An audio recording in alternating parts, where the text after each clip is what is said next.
আসসালামু আলাইকুম। আশা করি আপনারা সবাই ভালো আছেন। মর্গ ভাতার বিষয়ে আজকে অর্থ উপদেষ্টা সালেউদ্দিন আহমেদ এ বেশ একটি মন্তব্য করেছেন। তো তার মন্তব্য অনুযায়ী মর্গ ভাতার ঘোষণা কে দিল? অর্থ মন্ত্রণালয়ের কাছে এ বিষয়ে কোনো সিদ্ধান্ত আসেনি। এলে তারপরে সিদ্ধান্ত নেব, দেব কি দেব না, কত দেব, তারপরে ঘোষণা দেব। মানে কত দেবে সেটার উপরে কিন্তু তারা ঘোষণা দেবে।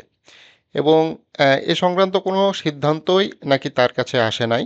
তো মর্গ ভাতা নিয়ে বেশ কিছুদিন ধরে কিন্তু বিভিন্ন পত্রপত্রিকায় কিন্তু বিভিন্ন খবর কিন্তু প্রকাশ হচ্ছে যে অর্থনৈতিক অবস্থা ভালো না, যার পরিপ্রেক্ষিতে কিন্তু মর্গ ভাতা না দেওয়ার সিদ্ধান্ত হয়েছে। এই পরিপ্রেক্ষিতে কিন্তু আন্দোলন হয়েছে, প্রতিবাদ সমাবেশ হয়েছে এবং আন্দোলনের ডাক দেওয়া হয়েছে। আগামী 31শে জানুয়ারির ভেতরে সরকার থেকে যদি কোনো বক্তব্য না আসে, সেক্ষেত্রে আগামী 7 ফেব্রুয়ারি 2025 তারিখে কিন্তু মহাসমাবেশের ডাক দেওয়া হয়েছে। এবং অর্থ উপদেষ্টা কিন্তু যে সালেউদ্দিন আহমেদ তিনি কিন্তু কিছুদিন আগেই বলেছিলেন মর্গ ভাতার সঙ্গে ভ্যাট বাড়ানোর কোনো সম্পর্ক নেই। ভ্যাট বেড়েছিল, সেই ভ্যাট কিন্তু প্রত্যাহার করা হয়েছে। তখন কিন্তু সাংবাদিকরা তার কাছে প্রশ্ন করা হয়েছিল যে আপনারা যে ভ্যাট বাড়াচ্ছেন, এটার পেছনে কি মর্গ ভাতার জন্যই আসলে ভ্যাটটা বাড়াচ্ছেন? মানে টাকা প্রয়োজন হবে মর্গ ভাতা দিতে, কিন্তু প্রায় 7,500 কোটি টাকা এখানে প্রয়োজন হবে। তো এই 7,500 কোটি টাকার যোগানের জন্যই ভ্যাট বাড়ানো হয়েছে, এমন কথা কিন্তু বিভিন্ন মিডিয়া পত্রপত্রিকায় কিন্তু প্রচার করা হচ্ছে। সাধারণ মানুষের নাভিশ্বাস উঠে যাচ্ছে এই মর্গ ভাতা দেওয়ার ফলে। বিভিন্নভাবে বিভিন্ন কিন্তু মন্তব্য করা হচ্ছে।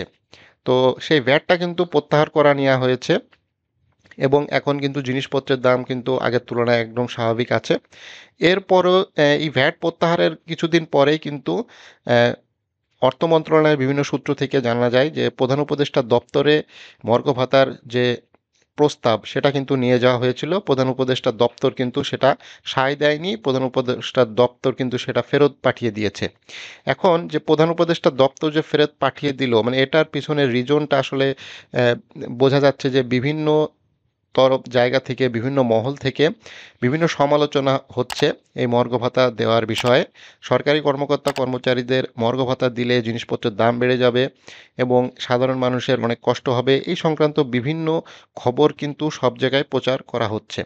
তো আজকে যে তিনি এই কথাটি বললেন যে ক্রয় সংক্রান্ত উপদেষ্টা কমিটির বৈঠক শেষে তিনি এটা বলেন যে সরকার কি মর্গ ভাতা থেকে সরে এসেছে, এ ধরনের প্রশ্ন করা হলে এর জবাবে অর্থ উপদেষ্টা পাল্টা প্রশ্ন করেন, মর্গ ভাতার ঘোষণা দিল কে? তো মর্গ ভাতার ঘোষণা দিল কে, এই ধরনের কথা আসলে তার মুখ থেকে আসলে সমীচীন নয়। কারণ এই মর্গ ভাতাটা দেওয়া হবে সেটা কিন্তু জনপ্রশাসন মন্ত্রণালয়ের সচিব কিন্তু নিজে সাংবাদিকদের বলেছেন। এ সংক্রান্ত video online job news BD YouTube চ্যানেলে আছে, সহ বিভিন্ন অনলাইন যে প্ল্যাটফর্মগুলো আছে, ইউটিউব, ফেসবুক, প্রত্যেকটা চ্যানেলে বা পেজে কিন্তু সার্চ করলেই কিন্তু আপনারা এই ধরনের ভিডিও পাবেন যে সরকার একটা মর্গ ভাতা দেওয়ার কিন্তু নীতিগত সিদ্ধান্ত নিয়েছে এবং এ সংক্রান্ত কিন্তু 7 সদস্যের একটি কমিটি গঠন করা হয়েছে। সেই কমিটি কিন্তু অলরেডি কাজ শুরু করে দিয়েছে। তো মর্গ ভাতার বিষয়ে এ, ঘোষণা দিল কে, এটা এই ধরনের কথাবার্তা আসলে তার কাছ থেকে আশা করা যায় না। এবং তিনি কিছুদিন আগেই বলেছেন যে মর্গ ভাতার সাথে ভ্যাটের কোনো সম্পর্ক নেই, যে মর্গ ভাতা যে দেওয়া হবে বা দেওয়া হতে পারে সামনে, এটা তো তিনি জানেনই। অর্থ উপদেষ্টা হিসেবে তার তো এটা সবচাইতে বেশি জানার কথা, কারণ এই টাকা পয়সার যোগান চাহিদা সব কিছু হিসাব কিন্তু অর্থ মন্ত্রণালয় থেকে ছাড় হয়। তো সেটা তো তিনি অবশ্যই জানতেন। তো এই জানা সত্ত্বেও তিনি এই ধরনের একটি মন্তব্য আসলে খুবই হতাশাজনক। 31শে জানুয়ারির ভেতরে একটা ঘোষণা যদি না আসে, আগামী 7 ফেব্রুয়ারি কিন্তু কর্মবিরতি সহ বিভিন্ন আন্দোলনের যে ঘোষণা দেওয়া হয়েছে সেটা কিন্তু পালন করা হতে পারে, যেটার ফলে কিন্তু সরকার কিন্তু বিপাকে পড়তে পারে। তো সরকারি কর্মকর্তা কর্মচারীদের মর্গ ভাতা এখন একটি যৌক্তিক দাবি। বিভিন্ন জায়গায় কিন্তু বিভিন্ন দাবি চলতেছে। গতকালকে আপনারা দেখেছেন যে ঢাকা বিশ্ববিদ্যালয়ের 7 কলেজে যে সকল শিক্ষার্থী ছিল, তারা যেভাবে আন্দোলন করে তাদের যে নিজস্ব দাবি সেটা কিন্তু ঠিকই মানে নিজেদের মতো করে নিয়েছে। তো আসলে এখন মনে হচ্ছে যে আন্দোলন ছাড়া কোনো দাবি কিন্তু আহ, ওঠানো সম্ভব নয়। এখন যেটা মনে হচ্ছে, আন্দোলন করে সকল দাবি উঠিয়ে নিতে হবে। নিজেদের পক্ষে করে নিতে হবে।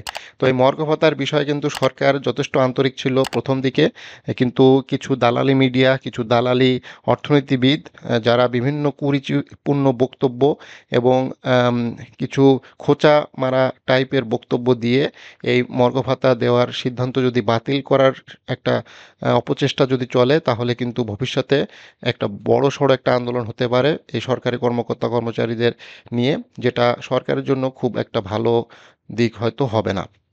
তো তিনি আজকে যে মন্তব্য করলেন মর্গ ভাতার বিষয়ে কোনো সিদ্ধান্ত হয়নি, এটা আসলে ওইটারই ইঙ্গিত করে যে সরকার হয়তো আপাতত মর্গ ভাতা দিচ্ছে না বা দিতে চাচ্ছে না বা দিতে সক্ষম নয়, এই ধরনের একটা বক্তব্য আশা করা যাচ্ছে। তো এটা যদি আসলে সত্যি হয়, তাহলে কিন্তু সরকারি কর্মকর্তা কর্মচারীদের যে দীর্ঘদিনের আশা, একটা মর্গ ভাতা পাবে, বেতন বাড়বে, সেটা কিন্তু সহজে পূরণ হচ্ছে না। সেটা কিন্তু খুবই একটা খারাপ দিকে যাচ্ছে এবং সরকারি কর্মকর্তা কর্মচারী যারা আছে তারা কিন্তু হতাশ হয়ে পড়তেছে দিন দিন। এবং দ্রব্যমূল্যের যে পরিমাণ দাম বাড়তেছে বা আরও ভবিষ্যতে বাড়বে, সেটার কিন্তু ইফেক্ট ওই সরকারি কর্মকর্তা কর্মচারী, বিশেষ করে 11 থেকে 20 গ্রেডে যে সকল কর্মচারী আছে তাদের কিন্তু পড়বে। সেটা কিন্তু খুবই হতাশাজনক। তারা তাদের কাজটা ঠিকঠাক মতো করতে পারতেছে না এবং এই এই ধরনের কাজ, যদি অফিসিয়াল কাজ যদি ঠিকঠাক মতো করতে না পারে, সেক্ষেত্রে কিন্তু ঘুষ খাওয়া এবং দুর্নীতির যে প্রবণতা, সেটা কিন্তু দিন দিন আরও বৃদ্ধি পায়। তো সরকার এ বিষয়টা অবশ্যই একটা ভালো সিদ্ধান্ত নেবে। খুব শিগগিরই সরকার এ বিষয়ে একটি দ্রুত পদক্ষেপ নিয়ে সরকারি কর্মকর্তা কর্মচারীদের যে মর্গ ভাতা সেটা দেওয়ার ব্যবস্থা করবে। ভিডিওটি ভালো লাগলে অবশ্যই লাইক করবেন। চ্যানেলে যারা নতুন আছেন অবশ্যই চ্যানেলটি সাবস্ক্রাইব করে রাখবেন। ফেসবুক পেজ থেকে যদি এই ভিডিওটি দেখে থাকেন অবশ্যই পেজটি লাইক এবং ফলো করে রাখবেন।